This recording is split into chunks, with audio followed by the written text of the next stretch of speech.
छात्रों नमस्ते। आज का निबंध है वापसी।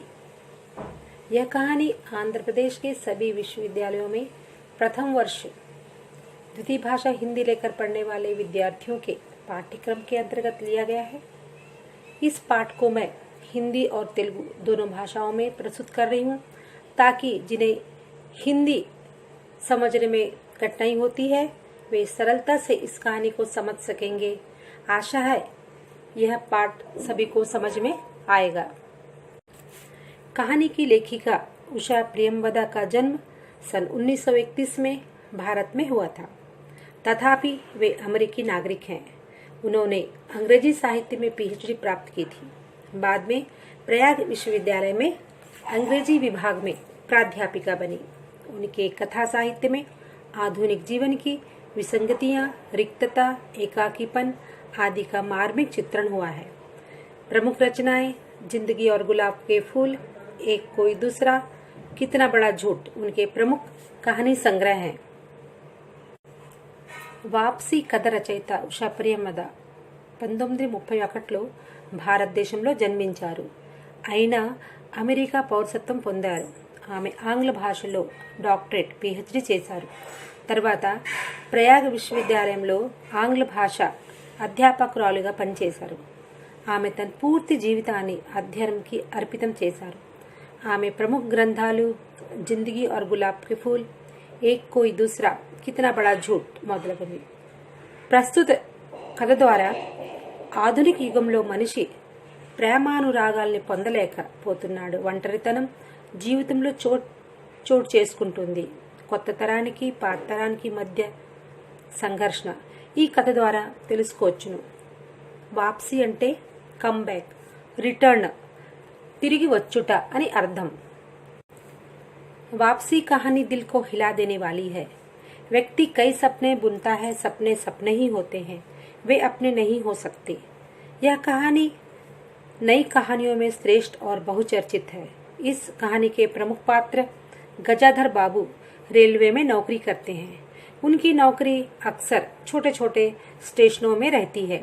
वह अकेले गांव में रहते हैं। अपने परिवार के सुख सुविधाओं का ख्याल करके शहर में मकान बनाते हैं। बेटे अमर और बेटी कांति का विवाह कर देते हैं। बेटे नरेंद्र और बेटी बसंती उच्च कक्षाओं में पढ़ रहे हैं।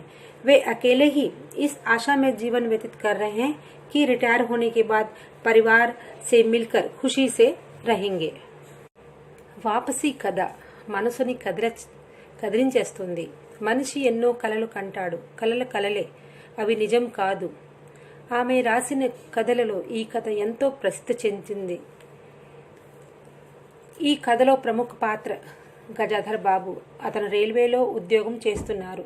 అతని ఉద్యోగం తరచుగా చిన్న స్టేషన్లోనే ఉంటుంది. అతను గ్రామంలో ఒంటరిగా ఉంటున్నారు. తన కుటుంబంలో సౌకర్యం కోసం, పిల్లల చదువుల కోసం పట్టణంలో ఇల్లు నిర్మించుకున్నారు. కొడుకు అమర్, కుమార్తె కాంతి ఇద్దరు వివాహమైంది. చిన్న కొడుకు నరేంద్ర, కుమార్తె బసంతి హైయర్ ఎడ్యుకేషన్లో ఉన్నారు. ఊర్లో అతను ఒంటరిగా ఉంటూ రిటైర్ అయిన తర్వాత తన కుటుంబంతో కలిసి సంతోషంగా ఉంటానని ఎంతో ఆశతో ఎదురు చూస్తున్నారు.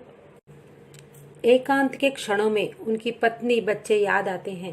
जब ऑफिस से लौटते तो बच्चों के साथ हंसते बोलते, पत्नी से मनोविनोद करते, गर्मी में भी गरम गरम रोटियां सेक कर देती, पति को बाहर जाने समय सलज्ज नेत्रों से देखती। इन सभी क्षणों को याद करके अपने अकेलेपन को वे शांत कर देते।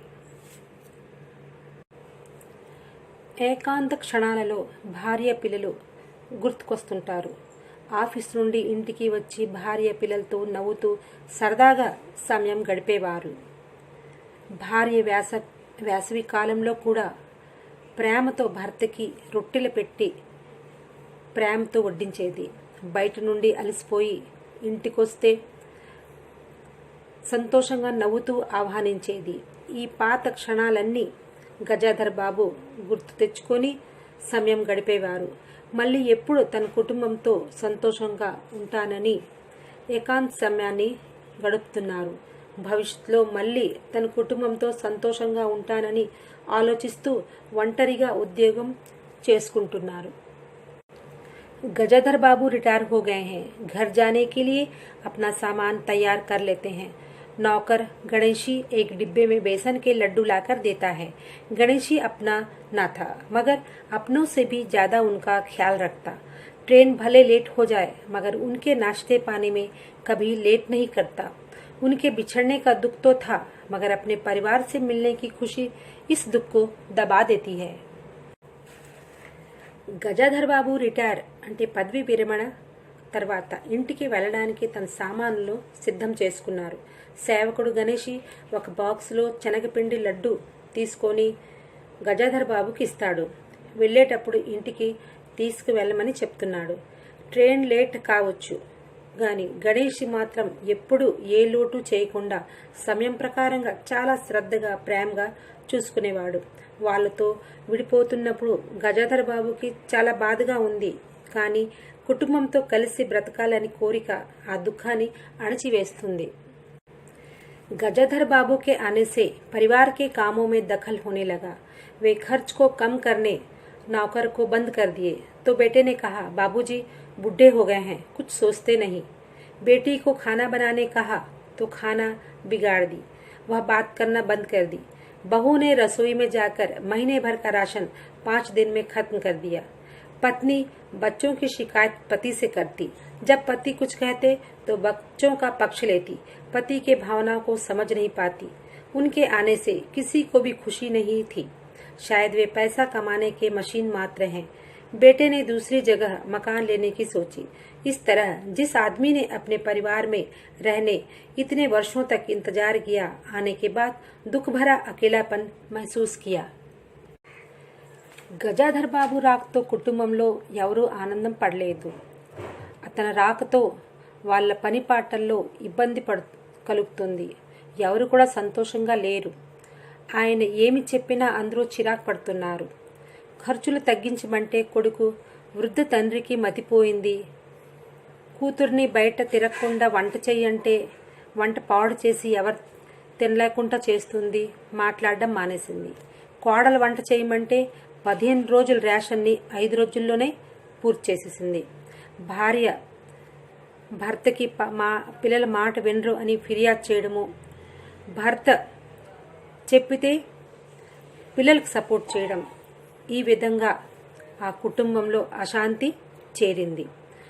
తను గజాధర్ బాబు డబ్బు సంపాదించే యంత్రం తప్ప ఏ స్థానం కూడా లేదు అని బాధపడుతున్నారు. అతని ఆశ నిరాశగా మారింది. अंत में गजाधर बाबू को मिल में नौकरी मिलती है। जाने से पहले पत्नी को साथ चलने कहते हैं।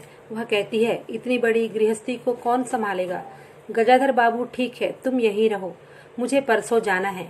उन्हें रोकने के बजाय बेटे नरेंद्र ने बड़ी तत्परता से बिस्तर बांधा और उसका सामान रिक्शा में डाल दिया। उनके जाते ही सब अंदर आ गए।